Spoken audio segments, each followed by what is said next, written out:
మీ ఎలాంటి వ్యాపార ప్రకటనలకైనా వెంటనే మా ఛానల్ సంప్రదించండి. నమస్తే. ఈరోజు మన స్టూడియోలో ప్రముఖ ఆధ్యాత్మికవేత్త, జ్యోతిష్య వాస్తు పండితులు, లలితాదేవి ఉపాసకులు బ్రహ్మశ్రీ నానాజీ పట్నాయక్ గారు ఉన్నారు. సో గురుగారితో మాట్లాడేద్దాం. నమస్కారం గురుగారు. శ్రీమాత్రే నమః. గురుగారు, సెప్టెంబర్ మాసం వృశ్చిక రాశి వారి పరిస్థితి ఏ విధంగా ఉండబోతుంది? ప్రజెంట్ వేళ్ల టైం ఎలా నడుస్తుంది? చంద్రగ్రహణం కూడా మనకి ఈ నెలలోనే ఉంది. దీని తాలూకు ఇంపాక్ట్ కావచ్చు, ఓవరాల్గా ఎలాంటి పరిహారాలు కూడా చేసుకోవాలి వివరించండి. చంద్రగ్రహణం వీళ్ళకి 4వ స్థానంలో అవుతుందండి. చతుర్థ స్థానం ఎప్పుడు కూడా ఏ విషయాల పట్ల జాగ్రత్త వహించాలి. గ్రహణం అంటే ఏంటంటే మనకి అద్భుతమైన అవకాశం, అది చెప్పాలంటే సాధన చేసుకోవడానికి మంచి అవకాశం, అంతేకాని భయపెట్టడానికో భయపడడానికో కాదు. కాకపోతే వీరు 4వ స్థానం అనేది గృహం, వాహన, వస్తువు, విద్యాస్థానం కాబట్టి తొందరపడి ఎక్కడ కూడా వీళ్ళు ఏదైనా కోర్స్ తీసుకోవడానికి మనకు ఆన్లైన్లో ఇవాళ రేపు చాలా ఫ్రాడ్స్ జరుగుతున్నాయి. ఆన్లైన్లో ఏదో మనీ కట్టడం ఇలాంటివి చేయకూడదు. ఒకటి. రెండవది, తొందరపడి ఏదో కన్స్ట్రక్షన్ స్టార్ట్ చేయడం, తొందరపడి ఏదో బిజినెస్ ఫ్యాక్టరీ ఏదో ప్రారంభించడం, ఇలాంటి విషయాల్లో చాలా జాగ్రత్తగా ఉండాలి వీళ్ళకి. ఇక ఫైనాన్షియల్గా చూసుకుంటే కనుక వీళ్ళకి ఈ నెల దాదాపుగా ఈ కుజుడు ఎప్పుడైతే మారిపోతాడో 12వ స్థానంలోకి, అక్కడ నుంచి బాగుంటుంది. కాకపోతే కుజుడు మరి 11లో ఉంటే ఏమిటంటే బిజినెస్ రిలేటెడ్ పరంగా కొంతవరకు గ్రోత్ ఉంటుంది. కాకపోతే ఈ కుజుడు మారినా కూడా తర్వాత బిజినెస్ స్థానంలోకి, లాభస్థానంలోకి రవి మరియు ఈ బుధుడు వస్తున్నారు. సో రవి బుధులు రావడం అనేది చాలా మంచిది చెప్పాలంటే. ఒక రకంగా ఫైనాన్షియల్ గ్రోత్ కూడా ఇస్తాయి.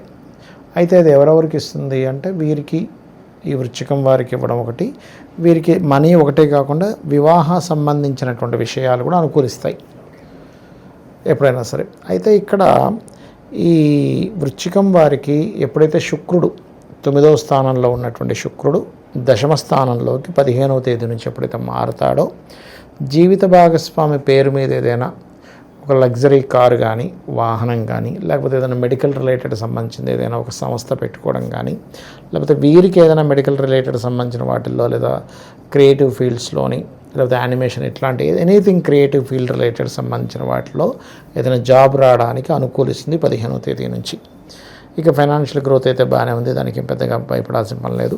కాకపోతే 12లో కుజుడు వస్తున్నప్పుడు, 14వ తేదీ నుంచి 12లో కుజుడు ఉంటాడు. అక్కడ కొంచెం ఇన్వెస్ట్మెంట్ చేసేటప్పుడు, అంటే ఒక్కోసారి అగ్రెసివ్గా ఇన్వెస్ట్మెంట్ చేస్తుంటాం కొంతమంది, అప్పు చేసైనా సరే. ఎగ్జాక్ట్లీ. ఎందుకంటే 6వ అధిపతి కదా, పర్లేదు అనుకుంటారు. అది మాత్రం ఇక్కడ కరెక్ట్ కాదు అంట. ఏది అప్పులు చేసి ఇన్వెస్ట్మెంట్స్ చేసే విషయంలో. ఎందుకంటే 12లో కుజుడు ఎప్పుడు కూడా ఏం చేస్తారంటే అగ్రెసివ్గా వాళ్ళంత పెట్టారో సరే మనం ఇంత పెట్టేద్దాం, ఏదో స్టేటస్ కోసం చేసేవి పనికి రావు. ఎందుకంటే ఇక్కడ మన స్థానంలో చంద్రుడు ఉన్నప్పుడు ఏమవుతుందంటే గ్రహణం పట్టేటప్పుడు మనము సరైన నిర్ణయాలు తీసుకోము. అంటే మనసు కేదన గురవుతూ ఉంటుంది. సో ఆ విషయంలో జాగ్రత్తగా ఉండాలి. అండ్ ఇక్కడ పిల్లలు కూడా, అంటే సంతానం కూడా ఏదైనా కొత్త కోర్సెస్ చేయడానికి చాలా అనుకూలమైనటువంటి స్థితిగా చెప్పుకోవాలి. అష్టమంలో గురువు ఉన్నాడు కదా, అయ్యో గురుబలం లేదనుకుంటారు, కానీ అక్కడ అలా కాదు. ఇక్కడ సిచ్యువేషన్ ఏంటంటే అష్టమంలో ఉండే గురువు ధనస్థానాన్ని వీక్షిస్తున్నాడు. సో అదొక పాజిటివ్ సైన్ చెప్పాలంటే. కాకపోతే 12 కూడా చూస్తాడు, కానీ కుజుడు ఉన్నాడు అక్కడ. సో కుజుడు ఉన్నప్పుడు ఏమవుతుంటే ఫోర్స్ఫుల్లీ ఏదైనా మనీ పెట్టవలసిన పరిస్థితి రావడం, ఇట్లాంటివి ఇస్తాడు. 14వ తేదీ నుంచి ఒక 45 రోజుల పాటు మాత్రం ఎవరో ఏదో ప్రలోభ పెట్టారని మొహమాటానికి పోయి ఎట్టి పరిస్థితుల్లో వీళ్ళు ఇన్వెస్ట్మెంట్స్ చేయకూడదు. It's clear. ఇక వీళ్ళకి ఏదైనా సంబంధాలు, వివాహ సంబంధాలు రావడం కూడా ఎలాంటివి వస్తాయంటే మెడికల్ లైన్లో ఉన్నవాళ్ళు, లేకపోతే కొంచెం పొలిటికల్ బ్యాక్గ్రౌండ్ ఉన్నవాళ్ళు, సినిమా ఫీల్డ్కి సంబంధించిన వాళ్ళు, అంటే క్రియేటివ్ ఫీల్డ్ బ్యాక్గ్రౌండ్ ఉన్నవాళ్ళు, ఇలాంటి వాళ్ళు ఎక్కువగా వస్తారు వీళ్ళకి ఇప్పుడున్న కండిషన్లో చూసుకుంటే కనుక. ఇక తండ్రి ఆస్తికి సంబంధించిన విషయంలో 12లోకి ఎప్పుడైతే కుజుడు వస్తున్నాడో ఇది ఎలాంటి ఫలితం ఇస్తుంది అని చూసుకున్నట్లయితే కాస్త తండ్రి భూమికి సంబంధించిన విషయంలో కొంత ఘర్షణ వాతావరణాన్ని ఇస్తుంది. బట్ ఫైనల్గా ఎటువంటి ఘర్షణలు జరిగినా ఏం జరిగినా ఇక్కడ మనకి శుక్రుడు వెళ్ళి ఎప్పుడైతే రవి రాశుల్లో ఉన్నాడో, రవికి ఆ శుక్రుడికి ముందు రాశుల్లో అంటే 11లో రవి బుధులు ఉన్నారు. ఇది బిజినెస్ గ్రోత్తో పాటు మనకి గొడవలు జరిగిన ఫైనల్గా వీళ్ళ భూమి వీళ్ళకి రావడానికి ఎక్కువగా గ్రహస్థితి అనుకూలిస్తుంది చెప్పాలంటే. కాకపోతే ఈ దశమంలో కేతువు ఏంటంటే కొంచెం శుక్రకేతువులు కలయిక కదా, ఉద్యోగంలో మారిపోవాలనిపించడము, లేకపోతే ఏదో మనం ఒక విషయాన్ని పట్టుకొని వీళ్ళని అవమానిస్తున్నారు అనే ఒక పాయింట్లో వెళ్ళిపోయి నాకు వద్దులే అనేటువంటి దీంట్లో కొంతవరకు వీళ్ళు మారిపోవడము, ఇటువంటివి ఎక్కువగా కనబడుతుంటాయి.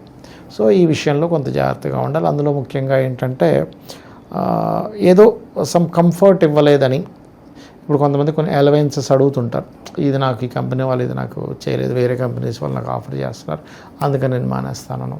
లేకపోతే కొంతమంది వివాహం ఉందని కొంతమంది లాంగ్ టర్మ్ లీవ్స్ పెడుతూ ఉంటారు, అటువంటివి కూడా ఇక్కడ చూపిస్తున్నాయి చెప్పాలంటే.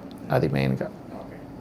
సో ఒక స్త్రీ వల్ల ఏదన్నా పరువు నష్టం కానీ ధన నష్టం కానీ ఏదైనా సూచిస్తుంది గురుగారు? సూచిస్తుందండి. మెయిన్గా స్త్రీ వల్ల ఇక్కడ అంటే స్త్రీకి స్త్రీ వల్ల అవ్వచ్చు, పురుషుడికి స్త్రీ వల్ల అవ్వచ్చు. పురుషుడి వల్ల కూడా కొంత చూపిస్తుంది, చెప్తాను నేను మీకు.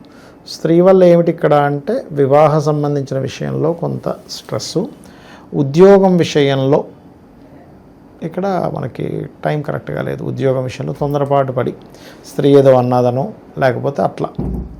ఓకే, మరి పురుషుడి వల్ల ఏంటంటే ఎవరో ఫ్రెండ్ ఫోర్స్ చేశారు అందుకని నేను చేసేసాను, ఇన్వెస్ట్మెంట్ చేశాను, ఇలాంటివి ఎక్కువగా చూపిస్తున్నాయి ఇప్పుడుండే గ్రహస్థితి. ఎందుకంటే ఎంతైనా దశమంలో శుక్రకేతువులు కదా, శుక్రకేతువులు ఉన్నప్పుడు ఏంటి, నార్మల్గా శుక్రుడు ఈజ్ గుడ్, కాకపోతే శుభగ్రహం అయిపోయి దశమంలో అంత గుడ్ కాదు.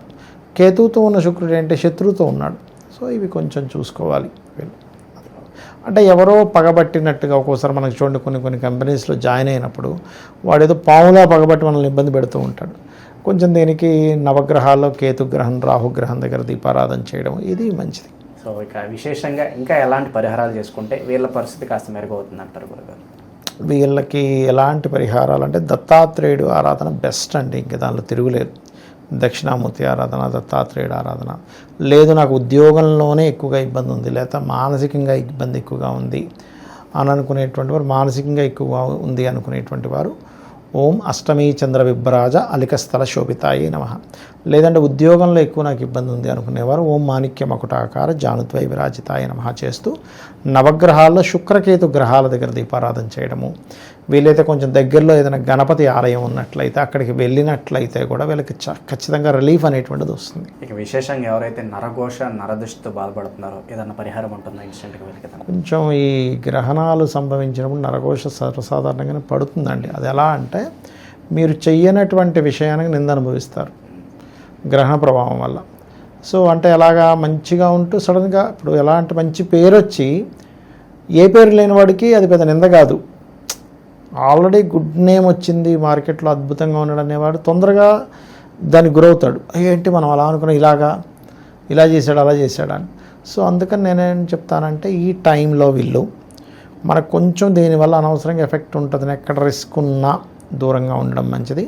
ఈ నరఘోష పోవడానికి దక్షిణామూర్తి స్తోత్రాన్ని గ్రహణం రోజు చేసుకోవడం అన్ని విధాల ఉత్తమం. విశేషంగా ఈ రాశి వాళ్ళందరికీ మాసం ఏ విధంగా ఉండబోతుందో చాలా బాగా వివరించారు. ధన్యవాదాలు. శ్రీమాత్రే నమః.